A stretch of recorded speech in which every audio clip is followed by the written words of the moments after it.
Alright, it is Settlers of Catan time. It has always been my dream to do a tri-dot build, but for my starter, I'm doing a bi-dot build, Bleed and Poison, utilizing the new Perfect Agony. Let's zoom in on that. Oh, it doesn't increase the text, so it's probably too small for you to read. I will read it out loud. Damage over time multiplier for elements is equal to critical strike multiplier. Critical strikes do not deal extra damage. Non-critical strikes cannot inflict ailments. Now, none of that really matters because we are going to be at 100% critical strike. I guarantee it. So let's take a look at my items first. Mark of the Doubting is the dagger I'm going to be using. This has always been a 1C dagger, and I'm pretty sure it's still going to be a 1C dagger. Nobody's looking at this bad boy and, you know, rubbing their private parts, being real excited about this dagger. This is going to be a dumpster dagger for almost everybody except for me. I'm going to pick this bitch up. I'm going to use it. Now, why am I using this? 1, it's inexpensive. 2, 50% chance to cause bleeding and poison on a critical strike. In my mind, it turned into a 100% chance because you're dual wielding, but you're only hitting with one dagger at a time, so it's probably only 50%, but you still want that 50% on both of these bad boys, right? Now, the 50% is mostly for the bleed because I'm grabbing a node that all critical strikes poison. That's going to be utilized when I switch to Varanastra, which is going to be more towards the end game. I think Varanastra is going to be a very expensive sword, so I have no plans on using that early on. Now, these I'm pretty sure are going to be 1C, 5C at most, right? Bringer of Rain, last league, I got for 20C at around the 7 to 8 hour mark. This league, I'm expecting it to be at least double price around the 8 hour mark. I think it's going to be 40C. And it might even shoot up higher than that for a while because this item is just the best starter item for melee. I don't care what you say, this is the best starter item for melee. You throw this on, you have yourself a 7-link item. Easy, quick, and simple. It will take you all the way into T16 and let you farm the currency to turn your starter build into the end game. But right now I'm just going to be talking about the starter. So these are going to be my 3 priority items. This amulet is also really good because it has up to 350% critical strike chance. And it says your critical strikes do not deal extra damage, which doesn't even matter because we don't care about non-crits. Everything else on here is a placeholder. Eventually, I'll probably be grabbing Rothlos's Coil because it's pretty yoked, right? You throw Rothlos's Coil on there, and it does, what's that, 40% more damage, 50% more damage? I can't read. I don't know what life is. So these are going to be my basic items, and for my skills, I'm going to be using Reeve with Multi-Strike, Volatility, and Nightblade. For basic auras, Purity of Elements, Malevolence, Flesh and Stone, and Blood and Sand. Blood and Sand is going to be amazing. Wait, not Blood and Sand. Flesh and Stone is going to be amazing. 19% less damage from nearby enemies while in Sand Stance. One of my biggest problems with this game has always been dot damage. I'm assuming this applies to dot damage. Very excited for that. Very excited for that. So let's go through the tree. We're going to be running down here with our dual wielding daggers, grabbing these dual wielding nodes to pump up my block. My block is at 94% with that lucky block chance, right? I can get rid of that and it's going to be 86, but if I get rid of the lucky block, it's going to be much lower.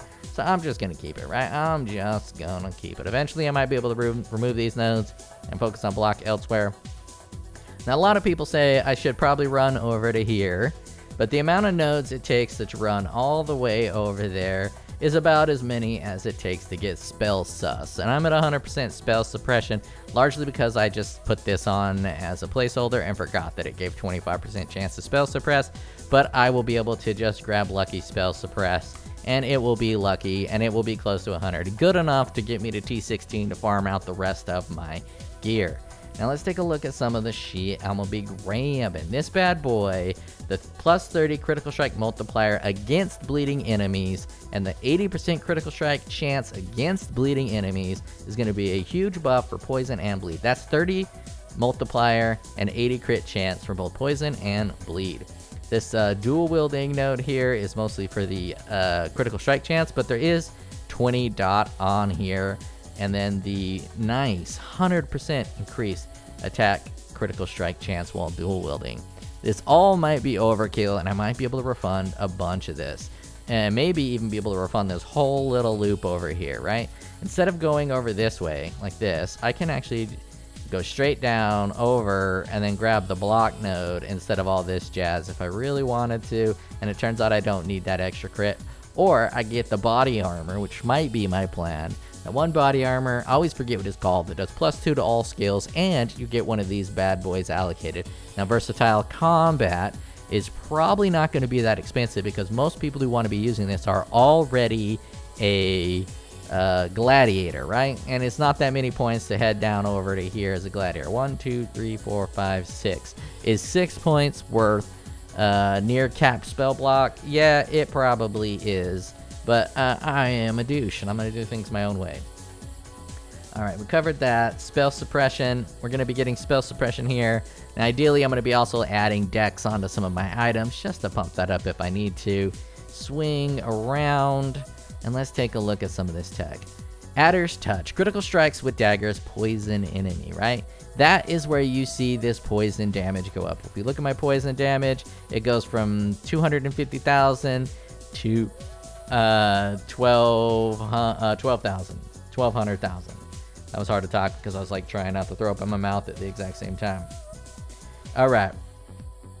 So that dot multi, that 25% to damage over time multiplier for poisons from critical strikes is completely useless and ignored.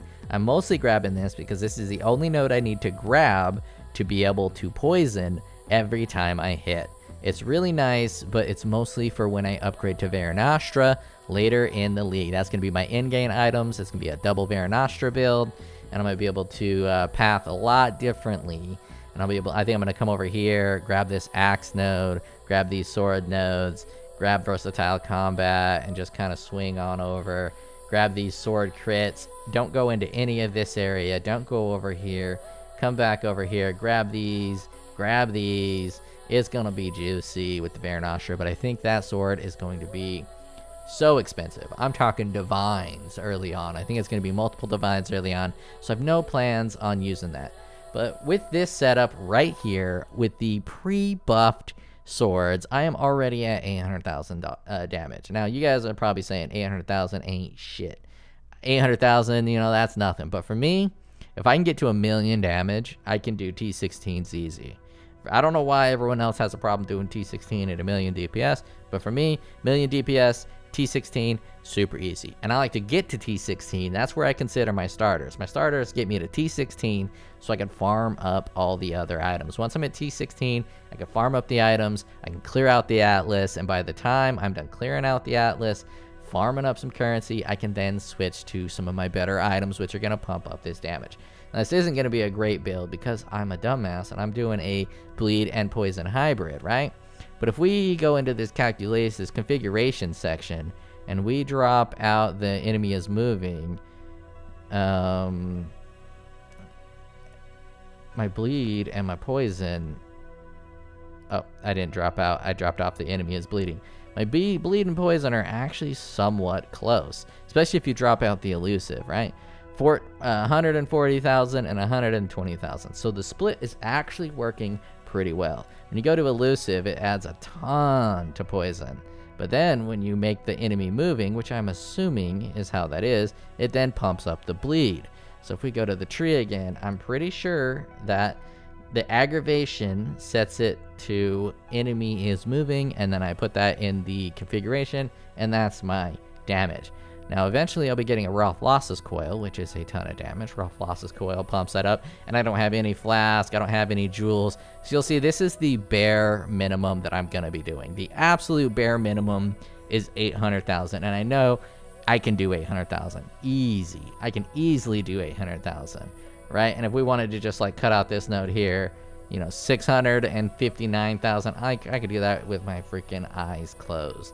Eyes closed, I do that super easy. All right. Anything else that's special on here? These bad boys are really nice because this is where I'm getting my leech and another double use crit multiplier. And let's take a look at some of my skills. Reeve, I'm going to be using Reeve because Reeve is my favorite attack skill for this type of a thing. Multi-strike, volatility, Nightblade. The end game, when I go to 6 link, I'm also going to add in probably Ruthless and Critical Strike damage. Let's just drop Multi-Strike and put Critical Strike damage in here, and you can see what it's going to do. It's going to drop the poison a ton, but it's going to shoot that bleed to the roof. It didn't do a goddamn thing to that bleed. What the hell?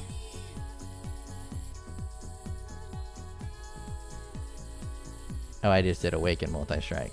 Multi-Strike, Poison, 259, Bleed. Okay, well, you know, I thought it would make that bleed skyrocket because you're going to be getting much more crit multi. Either it's broken or the extra attack speed, because I get reduced attack speed from these daggers, definitely outshines and outweighs the bigger hits. Alright, well, I'm not that sad for not using crit multi anymore. Now let's go to some skills. I plan on just using Purity of Elements, Malevolence, Flesh and Stone, Newly Buffed, Excellent, 19% less damage from nearby enemies while in Sand Stance. I'm assuming that means dot as well, and I hate dot damage. Brutally hate dot damage. So this is really nice for me. 20% reduced damage basically all the time. A little more than that too from Aura Effect. Yeah, that's it. Precision, clarity, all the just basics, right? I'm not doing a lot to pump this up. I see this number. It's not a build guide. This is just fun letting you guys know what I'm starting. I see this number. I'm good to go. All right. Once I see about 1 million from tier 1 chaos items, I'm good to go. Anything else that... Let's just take a look at some of these numbers, right? The elusive is hot, right? You add that elusive and it's like biggity bam. You add that bleeding, it's like biggity, well, the moving, not bleeding, enemy moving. Really kind of jacks up your damage, and it's really cool. I like it a lot. I like it a lot. And we look at something like this, you see that it's not doing anything. It's doing a little bit for the crit strike chance, but that multi does not work. So all your multipliers want to be flat multi. It's a little sad because things like this don't work, but we don't need to worry about that. We can do something completely different. We've never been able to build the way we're building right now, turning this crit multi into making it equal to and subverting all the other multipliers. This is just new, and it's exciting, and I'm gonna be doing it. It's gonna be lit. It's gonna be fire. Yeah, I don't think I got any other... eventually for the amulet, we all know I'm gonna be moving to Marlene's Fallacy. That already gives me more damage. Look at that. That's insane. And if we go to Rothlos's Coil, right? That bleed is bonkers, but the poison has taken a massive hit. But that won't matter because I'll be able to finagle this crit strike chance really high. I don't know how I'm going to do it yet, but I'll do it in-game when I got all my currency from the initial. So let's go back to the Belt of the Deceiver. And this amulet, it's just going to get me to 100% crit so fast, so early, and it's going to be doing a ton of damage.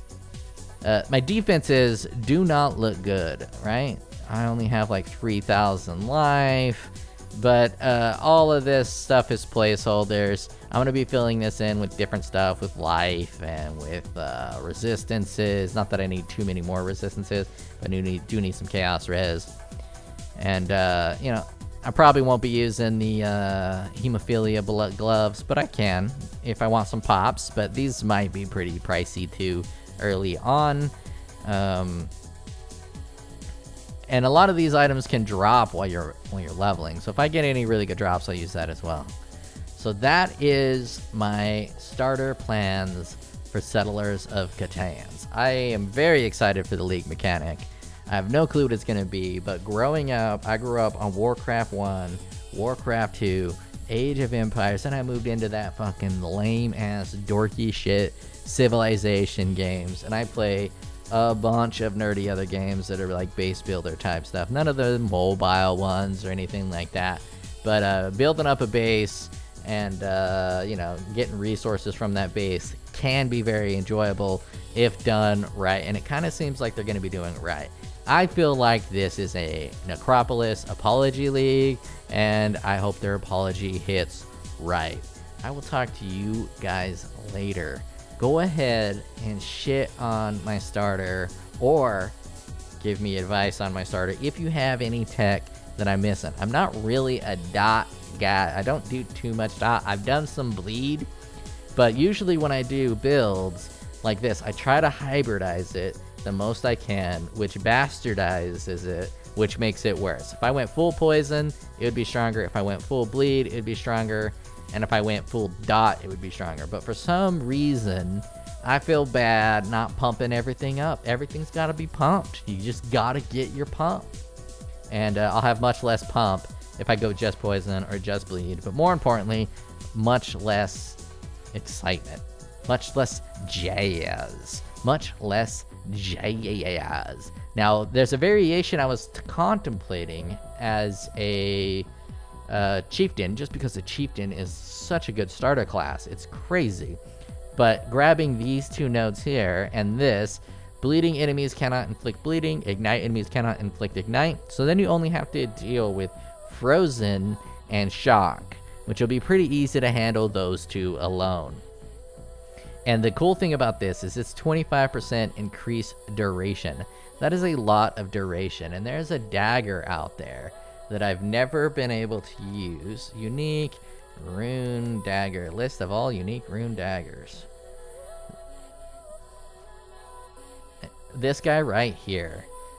Very weird sword. Very weird sword. You do physical and you do fire, and every 8 seconds you get avatar fire for 4 seconds. So half the time you're doing only physical damage. The other half of the time you're doing fire damage, right? It's pretty rad. It's an interesting idea, and you have critical strike chance if you have avatar fire, and you have increased fire damage with hits and ailments against bleeding enemies.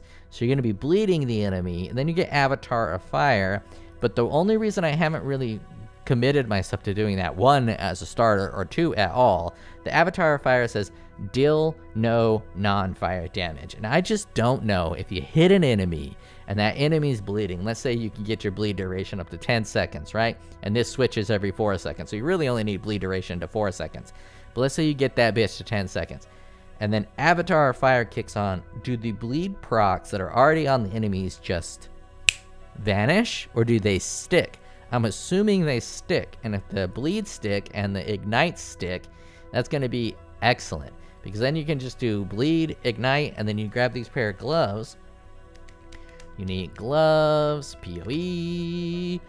I wish I could just delete that site and delete that site and only go to this site, because this is the only one that's good. POE. No. Why am I doing POE? I need Agony. Perfect Agony. Replica at Xeri's Acuity. You can get Perfect Agony on your gloves. And these aren't that bad of gloves. You got high armor, which I never really care about, especially with all my block chance. You have global critical strike chance. You have int. 80 fucking int. You get 80 int on this bad boy. 75 life and Perfect Agony. So as a chieftain, you can grab that bad boy. And then, just go off to the races. Go ham with that sword. So I might try that out later, but that's not, for me, that's not a starter, because I just don't know how this avatar fire is going to work, because I've already dealt the damage, right? But then dot damage is still me dealing damage, but I'm not applying the damage. So I just don't know how this works. If it removes the bleed, I don't understand the point of this axe, right? I don't think it will remove the bleed. I think the bleed stays. I think the ignite stays. And with the bleed and the ignite staying, I feel like they built this node specifically for that dagger, and I feel it's gonna be hot, right? 50% increase bleed and ignite duration is pretty strong. Let's see if we have, let's just do a little search for duration. I don't know how to spell duration. D-U-R-A. Sean. Duration. And we're looking for some fire nodes. Warcry duration, 50% chance to refresh ignite duration on critical strike. Hell, that will keep ignites going for the bleed part for sure. And it will refresh the highest ignite, I believe. That could be pretty hot. Well, now I'm just theory crafting, and it's no longer about my starter build. So if you don't want to hear me just nonsensely talking, bounce on out of here. Go watch someone else's starter. I'm gonna ramble for a little bit, right? I'm gonna ramble on. Because I think this 50% increased duration of ailments is really high. Let's see, we got some fire nodes up here. Yeah, this is a 15% increased duration of Ignite and a 15% increased duration of Ignite, not 25. There's not a lot of Ignite duration increases. That just seems really, really strong to have 50% increased duration and also the immunity to bleed and ignites. It's just a lot of juice for this sword.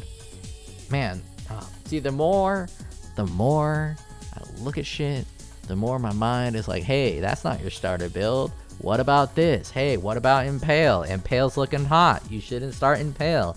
Everyone's saying the champ is nerfed and you disagree with them. Why don't you go and prove them wrong? Everyone's like, oh, the champ is nerfed, but you know what you don't know about? You know what you don't know about? You don't know about the new auras, my dog. You don't know about the new auras. We got Flesh and Stone doing 19% less damage, and with just the champion node of 30% increased aura effect, that's pumping this bad boy like 25% reduced damage from nearby enemies while in sand stance, and you can pump it for aura effect even more and get up to like 30-40% reduced damage while using Flesh and Stone.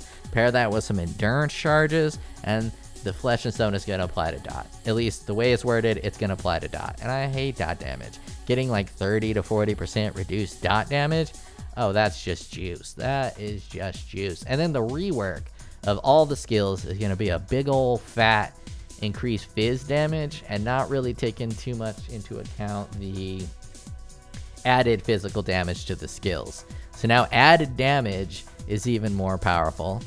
And we get a free Impale, and the champion gets this bad boy, which gives you 6 to 12 physical damage for each Impale. You'll easily be at 9 to like 11 Impale, depending on exactly how this 10% chance on hit an enemy for all Impales on that enemy to last an additional hit.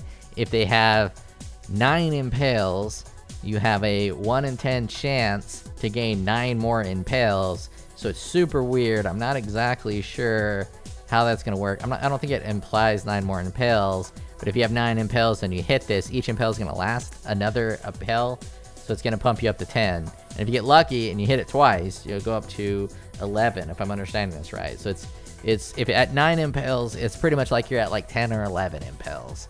It's pretty lit. It's pretty dope.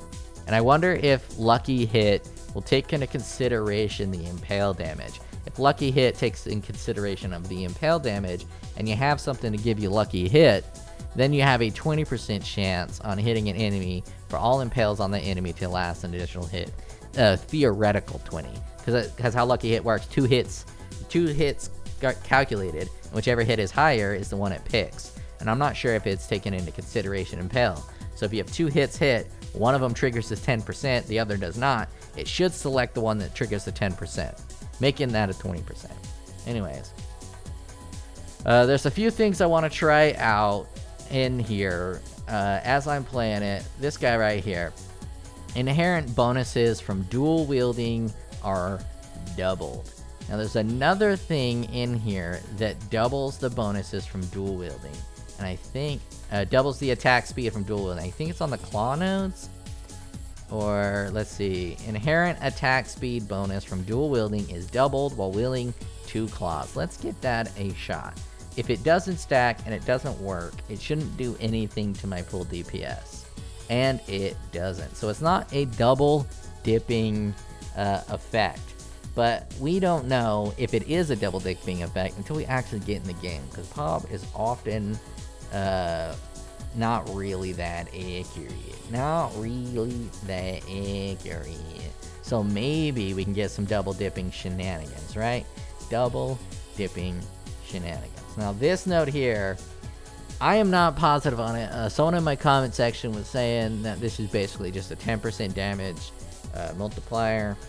And he's technically correct from a logical standpoint, but in practical sense, let's say you hop into a serious fight. If your damage is just right, when you hop into that serious fight and you hit serious, it's gonna trigger elusive, and then elusive is gonna be 50% slower, and it's gonna remove at the 20% mark. But the 20% mark, that's nice. It's cutting out the bottom 20% of the dog shit elusive.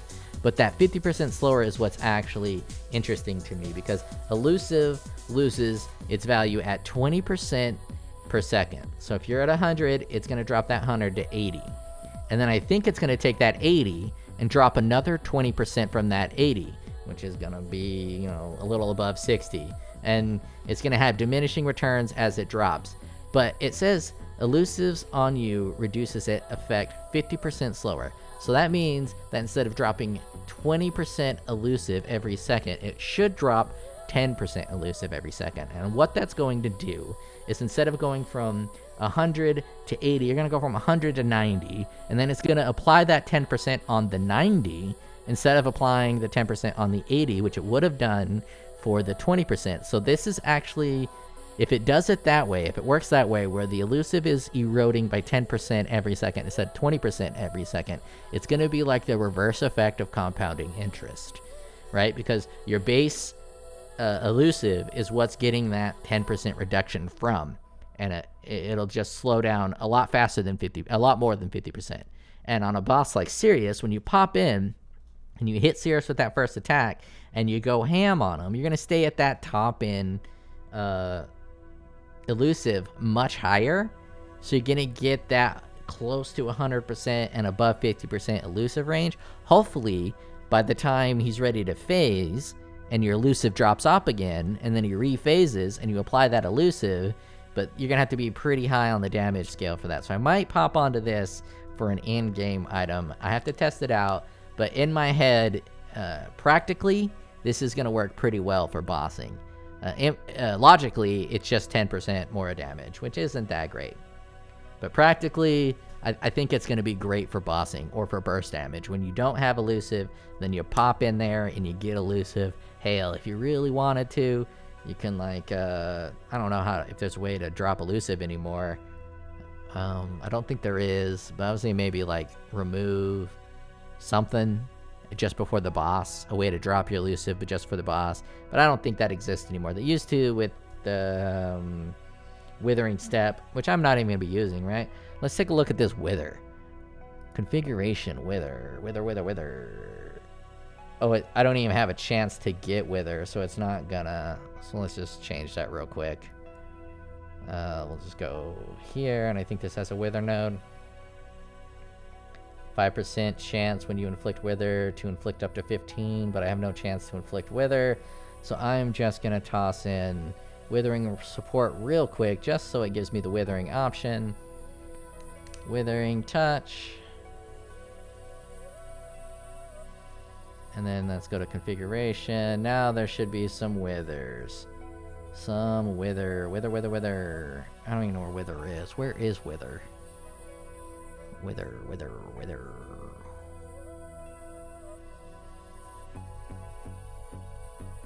I don't see it. I don't see Wither. Bleed, block. Wither. Endurance, repeat, ignore PD. I don't even know what that means. Onslaught, Holy Might, Chaotic, Fortify, Tailwind, Elusive, Adrenaline. Effective elusive, if not average. Oh shit, Wither only works for chaos damage, right? So I don't think I can even apply. I don't know where Wither is, right? Wither should be here. I really kind of hate Path of Building, to be honest with you. I try to stay in Path of Building as infrequently as possible. Alright, let's get rid of this Withering Touch because it doesn't seem to be working. Maybe it's not working because I didn't assign it to Reeve. Maybe it's not working because I didn't assign it to Reeve. Withering Touch, configuration, Withering stacks. Let's just do one stack of Wither. Yeah, that is a lot of damage for just one stack of Wither. Let's assume we're never going to be at 15, but let's just assume we're at 15 Wither stacks. Yeah, that's pretty good, and let's assume we've been holding out for 100 seconds. Yeah, Wither is a pretty good boost. And with Wither, it brings my poison almost up to my bleed, which is exactly... now I have to get Wither in some way, shape, or form. I'll figure out how to apply Wither somehow. Probably a Timeless Jewel or some jazz, because getting that Wither to 15 does give me an equal split between bleed and poison, which is exactly what the dream is. That's what the dream is. Well, we all gotta throw Ignite in there, right? We gotta throw Ignite in there, right? To make the dream happen. Now, another thing I was thinking with the Chieftain is you do that War Cry that applies physical damage as fire. And that's the only thing you do for Ignite, just for the memes, right? You get that War Cry, and then you're hitting with bleeds, you're hitting with poisons, you're hitting with ignites. A lot of cool and interesting ideas to be had there. Alright, that is my starter plans. It should go well. So far, while playing this game, I haven't had an opportunity to fail on any of my starters because I play with my bro, right? So if I fuck up on one of my builds, he kind of carries me through a little bit of the first acts. So that's why I can do a little bit more risque starters. And if he messes up and I'm doing well, then, you know, I can help him out. That happened last league, I think, or maybe the league before. He didn't do that bad, but I was doing a little bit better than whatever his build was. But there was one league where he played SRS, and I played... What the hell did I play? I forgot what I played. Mine was okay, but the DPS wasn't there. I was only at like 500,000 DPS, and I feel pretty good, right around 1 million as a starter, but 500,000 is not quite enough. Alright, I have 6 people texting me and 42 texts on my phone, and I'm not popular, and people don't like me, so I think someone has just died. That's the only reason for me to get that many texts is there are a lot of dead bitches, and I'm going to take a look at this. I will talk to you guys later. I am so fucking excited for this league. I got days off. I got fucking bleed and chaos, bleed and poison going. This is very exciting. Very exciting.